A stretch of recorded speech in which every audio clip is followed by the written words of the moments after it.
아멘. 온 마음 다하여 우리 주님께 경배드리는 시간 될 수 있기를 원합니다. 오늘 주신 하나님의 말씀 보도록 하겠습니다. 오늘 주신 말씀 사도행전 13장 13절에서 14절 말씀 보도록 하겠습니다. 사도행전 13장 13절에서 14절 말씀 두 절 말씀입니다. 제가 가진 성경 신약 209쪽에 있는 말씀입니다. 사도행전 13장 13절에서 14절 말씀 우리 한 목소리로 합독하겠습니다. 시작. 바울과 및 동행하는 사람들이 바보에서 배 타고 밤빌리아에 있는 버가에 이르니 요한은 그들에게서 떠나 예루살렘으로 돌아가고 버가에서 더 나아가 비시디아 안디옥에 이르러 안식일에 회당에 들어가 앉으니라. 아멘. 이 시간 담임 목사님 나오셔서 돌아갈까 더 나아갈까라는 제목으로 말씀 주실 때 은혜 많이 받으시기 바랍니다. 주님의 명령에 순종해서 파송된 선교사 바울과 바나바는 구브로 섬에서 성공적인 선교 사역을 마친 다음에 배를 타고 다시 육지로 올라가게 됩니다. 바울 일행이 구브로 바보 지역을 떠나서 두 번째 선교지로 찾은 곳은 밤빌리아라고 하는 지역이었습니다. 이 지역은 지중해 북단에 있는 소아시아, 터키 남쪽 해안에 있는 저지대인데 이곳에서는 별다른 수확이 거두어지지 못했습니다. 앞에 구브로 섬에서는 총독이 복음을 받아들여서 예수님을 믿게 되었으니 그 정도의 큰 일이 없죠. 크게 기쁜 일이 일어났습니다. 그러나 계속해서 즐거운 일만 있는 것은 아니었습니다. 전도를 하다 보면 잘 될 때도 있고 잘 되지 않을 때도 있습니다. 어떤 경우에는 복음을 전하면 그 복음을 스펀지처럼 쫙쫙 잘 빨아들이는 사람을 만날 때도 있습니다만은 어떤 경우에는 완강하게 거부하는 사람을 만날 때도 있어요. 그러니까 우리가 일희일비할 것이 아니라 어떤 경우에도 중단 없이 복음을 전해야 하는 것입니다. 디모데후서 4장 2절에서는 이렇게 말씀을 합니다. 너는 말씀을 전파하라. 때를 얻든지 못 얻든지 항상 힘쓰라. 이 밤빌리아 버가에서 바울 일행은 좋은 일은 별로 없었고 오히려 불행한 일이 하나 있었는데 그것은 같이 함께 했던 팀원 중에 하나였던 마가 요한이 그 팀에서 이탈해서 돌아가게 된 것입니다. 오늘 말씀 13절 말씀 후반부에 보면 요한은 그들에게서 떠나 예루살렘으로 돌아가고, 여기에 나오는 이 요한이라고 하는 사람, 성경에 요한이 참 많죠. 이 동명이인들이 많이 있는데 이 요한은 자기 집을 주님을 위해서 바쳤던 마리아의 아들 마가 요한을 말하고 있습니다. 이 요한 또는 요하난이라고 하는 말은 히브리식 이름이고요. 마가, 마르쿠스라고 하는 이 이름은 라틴어입니다. 로마식 이름이죠. 훗날 마가복음을 기록했던 사람이 바로 이 마가 요한입니다. 예수님이 제자들과 함께 최후의 만찬을 나누셨던 자리도 마가 요한의 어머니가 제공했던 다락방으로 알려져 있고요. 그리고 식사 후에 예수님께서 감람산에 올라가서 기도하셨는데 올리브 나무가 그 산 가득히 있는 과수원산, 그 감람산, 이 예루살렘 성 바로 앞에 있는 이 산이 예수님께서 늘 찾아가셔서 기도하신 마지막 그 잡히신 때까지 가서 기도하셨던 곳인데 이 감람산 전체가 다 마가 요한네 집이었다고 합니다. 아주 큰 부잣집이죠. 예수님이 승천하신 다음에 이 마가 요한네 집 다락방은 성도들이 모여서 숙식을 함께 하면서 함께 전심으로 기도하는 장소가 되었습니다. 말이 다락방이지 여러분 2층 집을 말하고 있습니다. 여러분 무슨 다락이 120명 들어가는 다락이 있어요. 120명이 모여서 먹고 자고 할 정도 되면 대저택이라 할 수 있는 큰 집입니다. 바로 그곳에 오순절날 성령이 임하신 것이죠. 나중에 베드로가 옥에 갇혀 있을 때 성도들이 바로 그곳에 또 모여서 베드로를 위한 기도회를 열었고 감옥에서 나온 베드로도 어디로 가야 그리스도인들을 모여 있는 곳을 찾을 수 있을까? 전혀 의심하지 않고 바로 이 집을 찾아간 것을 보면 이 집이 초대교회 교인들의 주된 모임 장소였다 하는 것을 알 수가 있습니다. 그 당시에 핍박이 있는 이 시대에 성도들을 위해서 상시적인 모임의 장소를 제공한다 하는 것은 막대한 물질적인 헌신이 요구되는 일이기도 하고 유대인들의 모진 박해를 받을 각오를 하지 않고는 할 수 없는 일인 것이죠. 이처럼 마가 요한의 어머니는 헌신적인 믿음을 가진 사람이었습니다. 또 골로새서 4장 10절에 보면 이 마가는 바나바의 생질이라고 나옵니다. 생질이면 누이의 아들이니까 조카가 되는 것이죠. 그렇게 바나바와 각별한 사이인 이 마가 요한을 바울과 바나바가 선교 여행을 떠날 때 같이 데리고 간 것이죠. 그런데 요한은 그렇게 시작한 선교 여행을 끝까지 감당하지 못하고 중도에 돌아가 버리고 말았어요. 처음에 선교 여행을 출발했던 그 파송지 안디옥 교회로 돌아간 어떤 행정적인 이유가 있어서 간 것이 아니고 아예 자기 집이 있는 예루살렘으로 돌아가 버렸습니다. 이 일로 인해서 나중에 2차 선교 여행을 준비하는 단계에서 다시 마가 요한을 데리고 가기를 원하는 바나바와 데리고 가서는 안 된다. 한번 배반한 녀석은 또 배반한다. 라고 하는 그 바울 사이에 큰 의견 충돌이 일어나게 됩니다. 그래서 결국 서로 헤어져서 각기 다른 팀을 구성하게까지 된 것을 보면 이때 이 마가 요한이 이 선교팀을 이탈해서 집으로 돌아간 것은 합당한 사유가 있었던 것이 아니라 무단 이탈이라고 보는 것이 틀림없는 것 같습니다. 이 마가 요한이 이렇게 되돌아간 이유가 무엇인가에 대해서 여러 가지 설들이 있습니다. 첫째로는 불만설입니다. 오늘 본문 13절 말씀해 보면 이제 선교의 주역이 바뀌고 있는 것을 볼 수가 있는데요. 13절 볼까요? 바울과 및 동행하는 사람들이 바보에서 배 타고 밤빌리아에 있는 버가에 이르니. 자, 이 본문의 주어로 무엇이 나오고 있습니까? 바울과 동행하는 사람들이. 이전에는 어떻게 언급이 되어 있었냐면 바나바와 바울이. 순서가 바뀌었어요. 바나바가 바울보다는 훨씬 연배도 위고 이 안디옥 교회에서나 예루살렘 교회에서나 차지하는 위치가 담임 목사급 정도 되는 사람입니다. 이런 사람이 팀을 구성해서 단기 선교를 가면 어떻게 하겠어요? 당연히 바나바, 그 다음 바울 이렇게 언급하는 것이 상식적이고 그렇게 해왔던 것이죠. 그런데 이 구절에 와서 사도행전 13장 13절부터 와서 바울과 그 일행, 이제는 바울과 바나바 이런 식으로 그 순서가 뒤바뀌고 있는 것을 볼 수가 있습니다. 이 맨 앞에 이름을 건다는 것은 뭡니까? 그 팀의 대표 선교사다라고 하는 것이죠. 이전에는 바나바가 그 팀의 대표 선교사로 인정을 받았는데 이제는 바울이 대표 선교사로 바뀌어 버렸다는 거예요. 그 사이에 어떤 일이 있었습니까? 지난주에 우리가 살펴봤던 그 구브로섬 바보 지역에서 마술사의 사건, 총독 서기오 바울이 회심하는 사건이 있은 바로 뒤였습니다. 사도행전 저자가 그 사건이 있은 다음에 선교팀의 대표를 이제 바나바에서 바울로 옮겨서 기록하고 있는 거예요.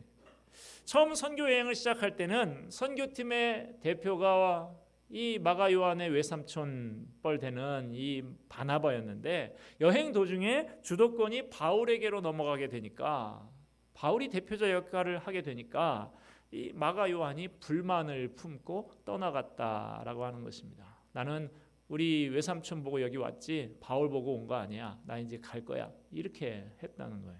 두 번째 설은 아직 나이 어린 요한이 처음 장거리 여행을 하다가 향수병에 걸려서 어머니에게 돌아갔다라고 하는 설이에요. 앞에서도 말씀드린 대로 커다란 과수원을 가지고 있는 부잣집입니다. 120명이 모여서 기도할 수 있는 대저택을 가진 부잣집에서 고생이라고는 모르고 자란 이 마가 요한이 선교여행을 하면서 온갖 고생을 다 하다 보니까 어머니와 고향집이 그리워서 고향으로 돌아갔다라고 하는 것이죠. 여러분, 선교사에게 이런 향수병이 있을 수 있다는 것을 이해하실 수 있어야 됩니다. 혼자서 그 이역만리에 혈혈단신 나가 있다 보면 외로움이 하염없이 몰려오는 때가 있습니다. 그래서 선교사를 파송해 놓고 달랑 돈만 보내고 할 일 다 했다 하실 것이 아니다 하는 것입니다. 위에서 기도해 줘야 됩니다. 그리고 가끔은 직접 방문을 해서 위로하고 격려할 필요가 있어요. 단기 팀이 가서 그 장기 선교사와 함께 복음 협력을 전파하는 그런 협력 사역을 하기도 합니다만은 이왕이면 갈 때 좀 김치도 좀 싸갈 필요가 있어요. 저는 단기 팀이 가게 되면 그 현지에 있는 장기 선교사에게 꼭 제가 연락을 합니다. 뭘 가서 좀 도와주면 좋을까? 갈 때 우리 팀한테 뭘 좀 싸들고 보낼까? 제가 그렇게 꼭 얘기를 해요. 그러면 대개 나오는 게 똑같습니다. 신라면, 뭐 고추장, 된장, 뭐 이런 거 그런 걸 원하지 뭐 금을 보내주세요 이런 사람 하나도 못 봤어요. 그렇게 아무리 현지에서 적응을 잘하고 있는 선교사를 할지라도 어머니의 그 김치 맛, 고추장, 된장 맛 그것이 그리운 것이죠. 그래서 그것들 좀 싸가지고 가서 함께 나누면서 시간을 갖는 것이 선교사에게 큰 힘이 되고 위로가 되고 격려가 된다 하는 것이죠. 자, 세 번째, 왜 이 마가 요한이 떠났느냐 하는 설은 바울이 갑자기 전염병이 걸려서 그랬다 하는 설입니다. 바울이 나중에 이 지역에다가 편지를 썼는데 그것이 바로 갈라디아서입니다. 갈라디아서 4장 13절에서 14절에 보면 바울이 말을 하기를 내가 처음에 너희를 만났을 때 내 육체가 얼마나 약했는지 너희가 시험에 들 정도였다. 그렇게 이야기를 합니다. 이 밤빌리아 버가라고 하는 지역은 해안 저지대에 위치한 도시라고 제가 말씀을 드렸어요. 해안가 저지대에 있다 보니까 그 특유의 그 습윤한 환경 기후가 있어서 거기에서 말라리아 같은 그런 전염병이 많이 창궐하고 있었는데 바울이 거기에 갔다가 그것에 감염이 되었다는 거예요. 그래서 마가가 와 바울도 걸렸는데 이거 잘못하면 나도 걸리겠다라고 겁을 먹고 도망을 갔다라고 하는 것이죠. 우리 한국교회 선교의 초기 이야기를 읽어보면 한국에 와서 복음을 전하던 외국인 선교사들 중에 풍토병에 걸려서 시달리다가 돌아가신 분들도 많이 있다는 것이 기록에 나와 있습니다. 그래서 저 지리산 그 노고단 그쪽에 가면 그 선교사들이 그 병에 걸려서 요양을 하던 요양시설이 있었던 기록이 나와 있습니다.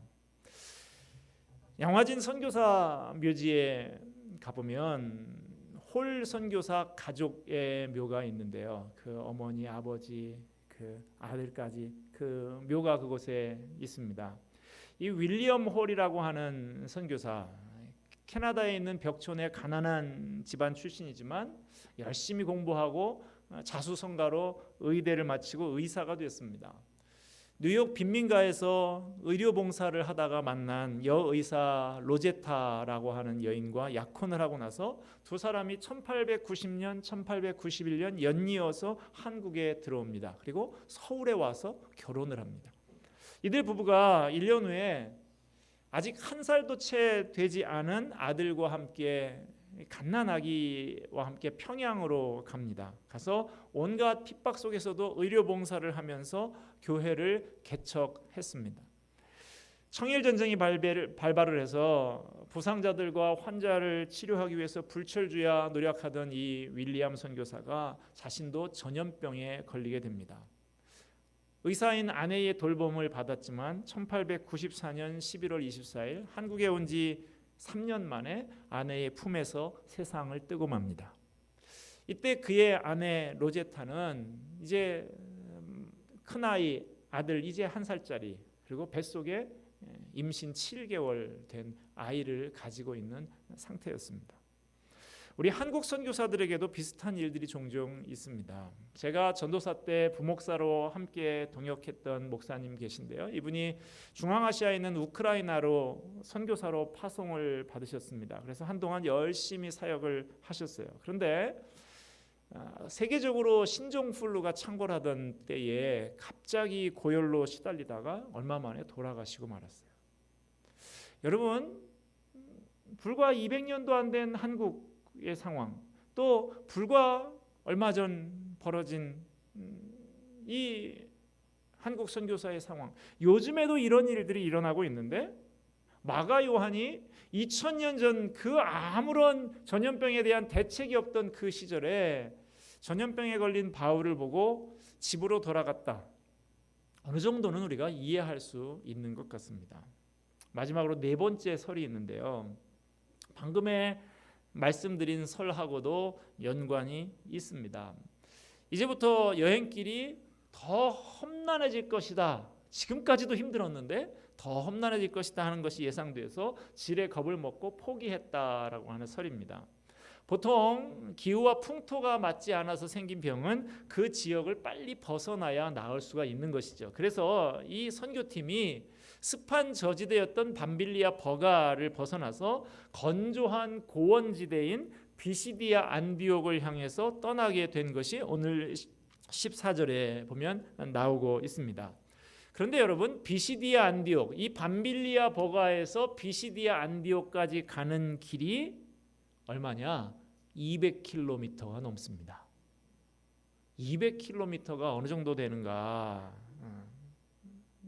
제가 우리나라의 인터넷에 들어가서 지도 서비스를 가지고 우리 수원 성도교회에서 200km 어간 대충 되는 지역이 어디가 있나 찾아보니까 속초가 220km, 강릉 주문진항 110 몇 킬로미터 이 정도 되더라고요. 210 몇 킬로미터 정도. 그 정도 되는 거예요. 가다 보면 뭐가 있습니까? 미시령을 넘어야 속초 넘어가죠. 대관령을 넘어야 강릉을 갈 수 있죠. 그 길을 간다는 것이 얼마나 어려운 일이에요. 마찬가지입니다. 이 밤빌리아 버가에서 비시디아 안디옥으로 가는 길에 200km 정도의 험한 길을 가야 하는 데다가 중간에 해발 2000m 정도 되는 험산 줄령으로 이루어진 타우루스 산맥을 넘어야 했습니다. 여러분, 이 옛날 이 오래된 2000년 전 시절에 그런 험한 산길을 가면 의례 맹수들이 출몰을 합니다. 그런 길에는 산적들이 들끓기 마련인 것이죠. 그런 험한 길을 별다른 이동 수단도 없이 그저 짐을 다 짊어지고 걸어서, 그것도 병에 들어있는 바울을 부축해서 간다고 생각을 해보십시오. 부잣집 아들로 고생을 모르고 자란 마가로서는 두려울 수밖에 없는 것이죠. 그래서 적당히 구실을 대면서 예루살렘에 있는 집으로 돌아가 버린 거예요. 제가 몇 가지 그 설들을 말씀드렸는데 마가 요한이 이 선교팀을 떠나서 돌아버린 이유가 무엇인지는 정확히 알 수는 없습니다만, 어쩌면 이 네 가지의 이유가 다 복합적으로 가지고 그렇게 돌아갔는지도 모르겠어요. 바울은 이 일로 인해서 얼마나 서운하고 상처를 받았는지 두고두고 이 일을 잊지 못했습니다. 그래서 한동안 이 마가 요한은 용서하지 못했고, 이 일로 인해서 바나바와 헤어져서 따로 선교팀을 꾸리게까지 된 것을 볼 수가 있습니다. 여러분, 이 본문에 나타난 마가 요한의 행동을 보면서 무조건 비난만 할 수 있을까요? 한번 생각해 보십시오. 주님의 명령을 따라서 순종하면서 나선 선교 여행길인데, 초반인데 왜 이 초반부터 이렇게 어려움이 찾아왔을까요? 하나님께서 시킨 일에 순종해서 가는 길 아닙니까? 뭐 요나처럼 도망가다가 뭐 풍랑 만나는 것은 어쩔 수 없다 할지라도 하나님 명령 잘 순종하고 있으면 순풍에 돛단 배처럼 그렇게 잘 풀려야 되는 거 아닙니까? 하나님께서 왜 선교사의 건강을 지켜주지 않으시는 걸까요? 여기서 우리는 하나님의 어떤 숨은 뜻이 있지 않나 생각하지 않을 수가 없습니다.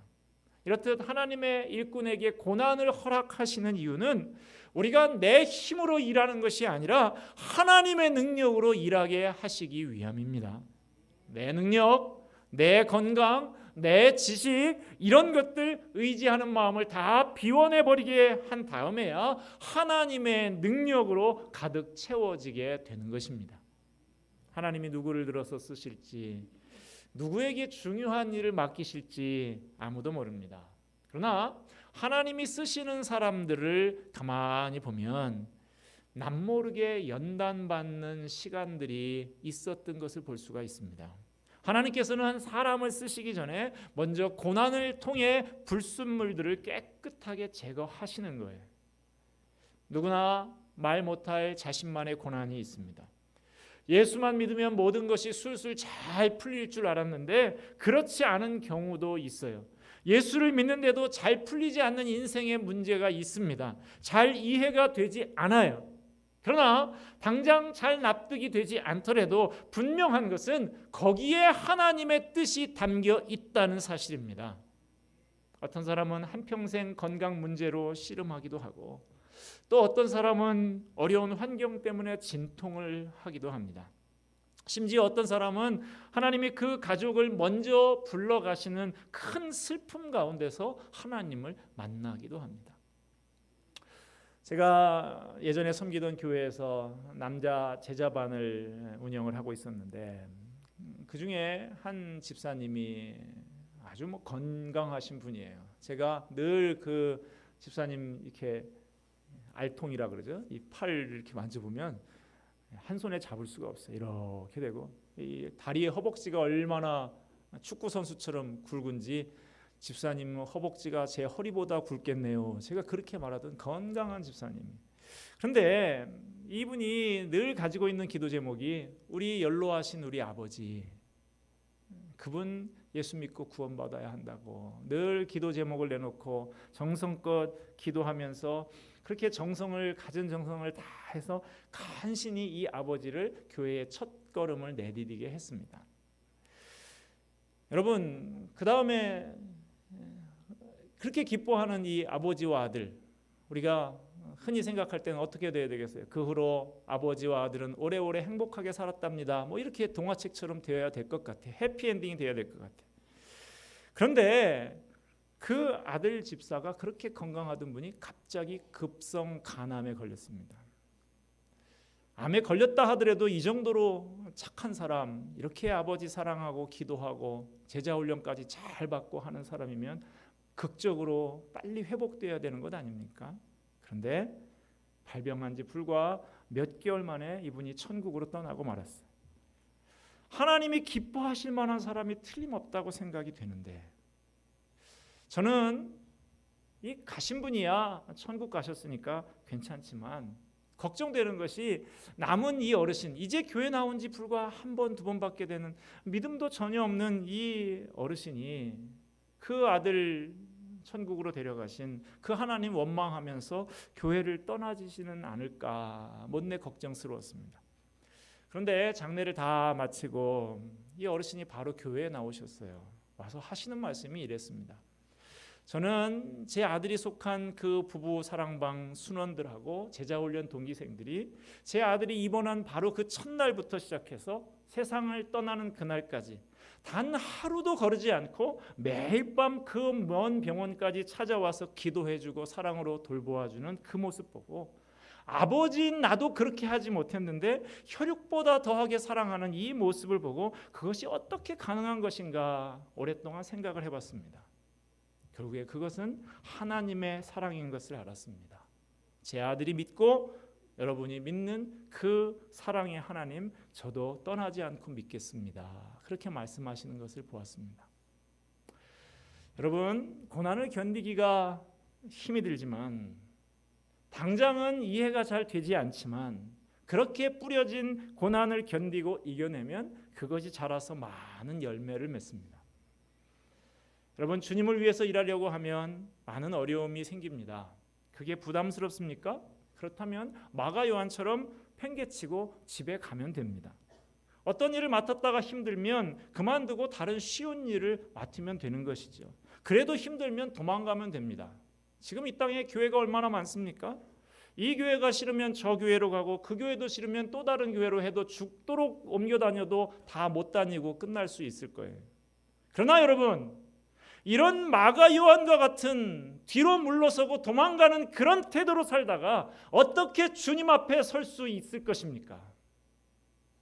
중요한 것은 이 마가 요한이 그렇게 겁을 먹고 포기했던 그 험한 길을 그보다도 훨씬 나이가 많았던 아저씨뻘이 되었던 바울과 바나바는 포기하지 않고 끝까지 나아갔다라고 하는 거예요. 바울은 몸에 지병이 있었지만 이 험난한 길을 이후에도 다시 지나가서 결국 3번이나 지나간 것으로 기록에 나와 있습니다. 그 길이 아무리 높고 험한 길이라고 해도 바울의 앞길을 가로막을 수가 없었습니다. 그 길이 주님께서 인도하시는 길이라고 하면 설사 그 앞에 환난과 핍박이 기다리고 있다 할지라도 바울에게는 오직 주님에 대한 순종만이 있을 뿐이었습니다. 바울만 그러했습니까? 바울뿐만 아니라 우리에게는 고난을 이겨내고 한 걸음 더 나아갔던 많은 믿음의 선배들이 있습니다. 아까 말씀드린 윌리엄 홀 선교사의 아내, 29살의 나이에 이국 땅에서 남편을 잃고 청상 과부가 된 로제타, 미국으로 돌아가서 딸 에디스를 낳은 후에 그 아들 셔우드 홀 그리고 딸 에디스를 데리고 1897년에 한국으로 다시 돌아옵니다. 그리고 평양에 가서 남편을 기념하는 홀 기념병원을 세우고 직접 부인과 과장으로 일을 했습니다.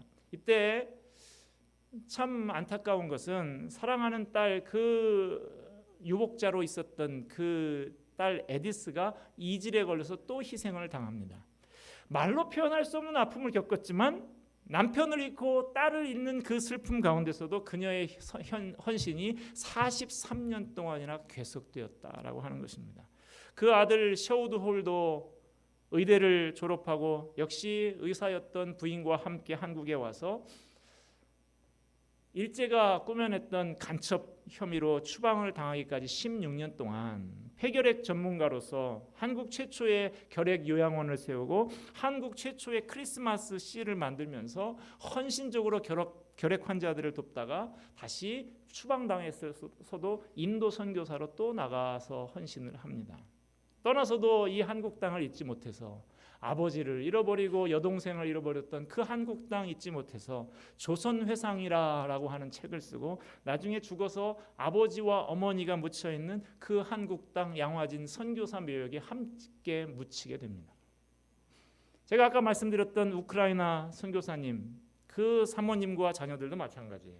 사랑하는 남편과 아버지의 목숨을 앗아간 그 땅이 원망스러워서 뒤도 안 돌아보고 돌아올 것 같은데 그 가족은 아직도 현지에 남아서 아버지의 사역을 계승하면서 그 땅에 복음을 전하는 일들을 계속하고 있습니다.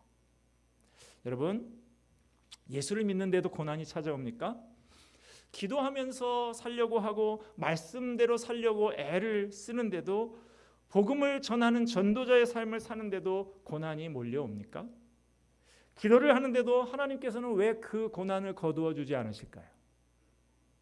그것이 당장은 힘이 들고 잘 이해가 되지 않아도 그것은 의미가 있는 고난인 줄로 믿으시기를 바랍니다. 뭔가 더 크고 비밀한 은혜를 주시기 위한 하나님의 계획 가운데 우리가 서 있음을 잊지 마시기를 바랍니다. 그 고난을 통해서 하나님을 더 깊이 경험하게 될 것입니다. 주님과 더 가까워지게 될 것입니다. 더 깨끗한 믿음, 더 강한 믿음을 갖게 될 것입니다. 하나님을 더 의지하는 성숙한 믿음의 사람으로 바뀌게 될 것입니다. 그렇게 뿌려진 고난을 잘 관리하면 우리가 생각지도 못했던 풍성한 열매를 맺게 될 것입니다.